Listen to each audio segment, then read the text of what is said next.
Dans le psaume 126, 5, 6, il est question du degré que nous devrions gravir lorsque nous revenons vers le Seigneur, après être tombés dans le péché, ainsi que le faisait le peuple d'Israël.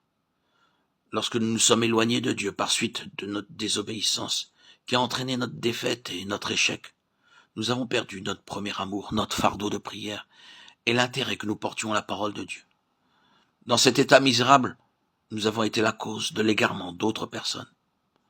Le peuple de Dieu fut emmené en captivité à Babylone à cause de sa désobéissance. Mais lorsqu'après 70 ans ils se repentirent, le Seigneur les ramena dans la terre promise.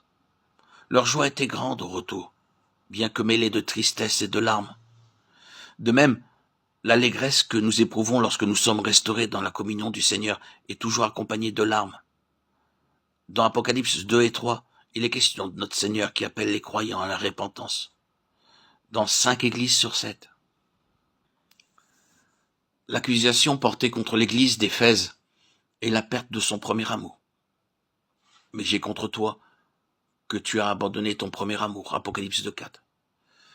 Les croyants y furent bien enseignés, non seulement par Paul, l'apôtre des non-juifs, et Timothée, son assistant, mais aussi par Jean, l'un des 12 disciples du Seigneur Jésus-Christ. Pourtant, leur ardeur se refroidit après un certain temps, et le Seigneur les réprimanda sévèrement. Il nous arrive parfois de passer par une telle expérience. Une tentation subtile peut nous amener à devenir froids et indifférents. Notre fardeau de prière diminue et nous n'éprouvons aucun intérêt pour les âmes qui périssent. Ce qui est pire, nous ne demandons pas mieux que de rester dans cet état. Toutefois, mus par son amour éternel, notre Dieu, riche en miséricorde, nous attire à lui-même. Nous nous humilions alors et retournons vers lui. Il nous rend la joie et la paix que nous avions perdues. Et des larmes se mêlent à notre allégresse parce que nous avons attristé notre Seigneur à cause des occasions perdues et pour avoir égaré d'autres personnes. Après de telles expériences, nous sommes mieux placés pour aider d'autres croyants tombés dans le péché. Nous pouvons aller vers eux avec des larmes, comme il en est question dans Psaume 126, 5, 6. Ceux qui sèment avec larmes moissonneront avec chant de joie. Il va en pleurant portant la semence qu'il répond. Il revient avec chant de joie, portant ses gerbes. C'est seulement lorsque nous prenons conscience de la bonté et de la miséricorde que Dieu nous a manifestée, en pardonnant notre rechute dans le péché, que nous pouvons être d'une aide réelle à ceux qui se trouvent dans la même situation.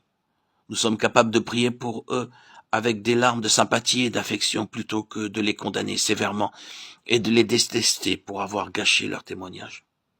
Nous apprenons à aller vers eux dans l'amour et l'humilité et cherchons à les ramener au Seigneur.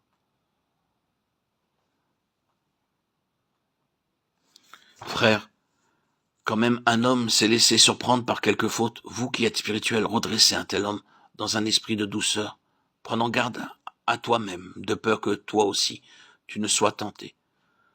Portez les charges les uns des autres, et ainsi accomplissez la loi du Christ. Galates 6, 1, 2.